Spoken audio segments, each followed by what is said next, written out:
वक्रतुण्ड महाकाय सूर्यकोटिसमप्रभ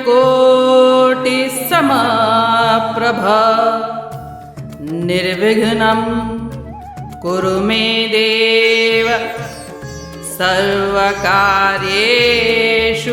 सर्वदा।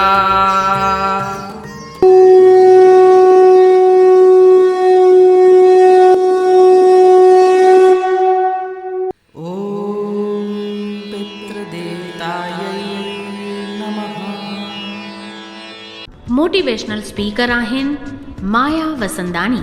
अध्याय 2 श्लोक 15।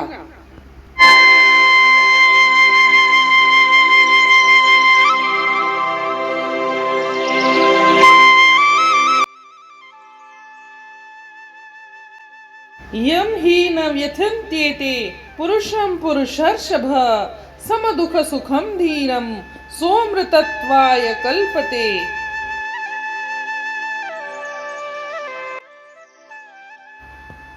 हे पुरुष श्रेष्ठ, दुख सुख को समान समझने वाले जिस धीर पुरुष को ये इंद्रियों के विषय व्याकुल नहीं कर सकते, वही मोक्ष के योग्य होता है। ज्ञान मार्ग का पथिक दुख और सुख, सर्दी और गर्मी में पूर्ण सहनशीलता पूर्वक बर्ताव करता है और इनको शरीर और इंद्रियों का धर्म समझकर स्वयं को आत्मा जानकर उन सुख और दुख इत्यादि का स्वयं पर रत्ती मात्र भी प्रभाव नहीं होने देता है और इस प्रकार वह स्थिरता का पद प्राप्त करता है।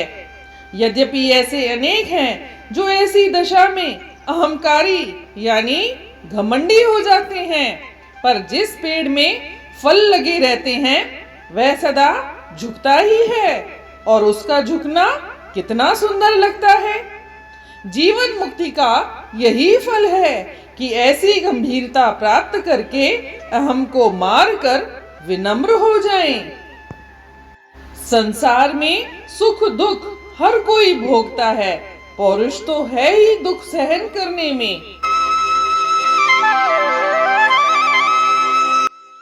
इस श्लोक में हम देखते हैं कि भगवान ने अर्जुन को पुरुषर्षभ अर्थात उत्तम पुरुष की उपाधि से संबोधित किया है। इसका अभिप्राय यह है कि स्वयं प्रकाश चैतन्य के कारण तुम्हारे में पौरुष पुरुषत्व है और तुम्हारे में श्रेष्ठता भी है, पर इससे अनजान होने के कारण तुम शोक को प्राप्त हुए हो। तुम अपने स्वरूप को जानकर इस शोक का निवारण करो।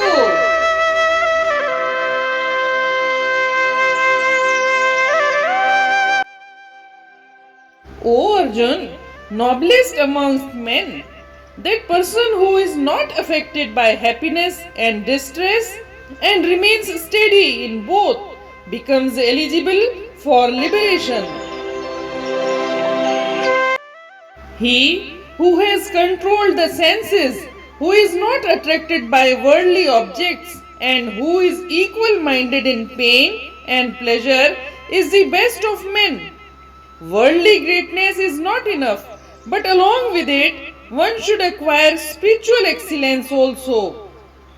Then alone he becomes the chief among mortals. The Lord exhorts Arjuna to acquire spiritual greatness, and so he addresses him as chief among mortals. Firmness of character implies equanimity of mind under all conditions of pain and pleasure. He is firmly fixed in Atma, who feels that the pairs of opposites are only modifications of the body and mind. Pleasure is only a wave of the mind and pain is also a wave of the mind. The Atma is above the mind. It is a witness of these changes. So, the firm man is indifferent to them. Liberation is known as the immortality. The world of the name and form is dead matter. It is the subject to birth and death.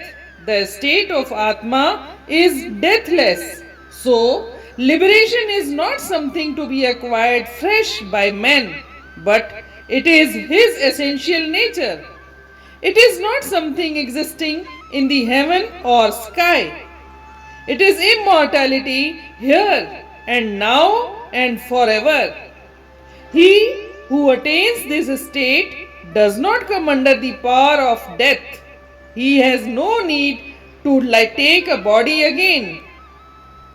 Fitness for moksha is not here confirmed by any race, religion, or caste. The Lord simply says that the man of heroic endurance and equal mindedness is alone fit for liberation. There is no distinction of caste or creed.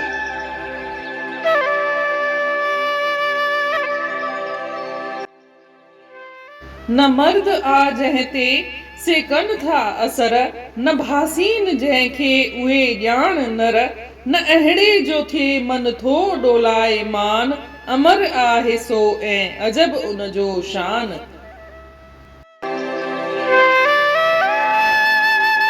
इन रीति असां ॾिसूं था त हिन श्लोक में श्री कृष्ण भगवान अर्जुन खे चवेस थो त जेको माण्हू ॾुख ऐं सुख सां बेअसराई तो आहे, जंहिं ते को ॾुख या सुख असर नथो करे ऐं उहो हिकु जहिड़ो तो रहे, उहो ई असल में मुक्तिअ जो पात्र आहे, उहो ई मोक्ष जो हक़दार आहे। इन रीति गीता जे अध्याय 2 जे श्लोक 15 जो अर्थ पूर्ण थियो। सुभाणे ॾिसंदासीं 16 श्लोक। तेसी ताईं जय श्री कृष्ण।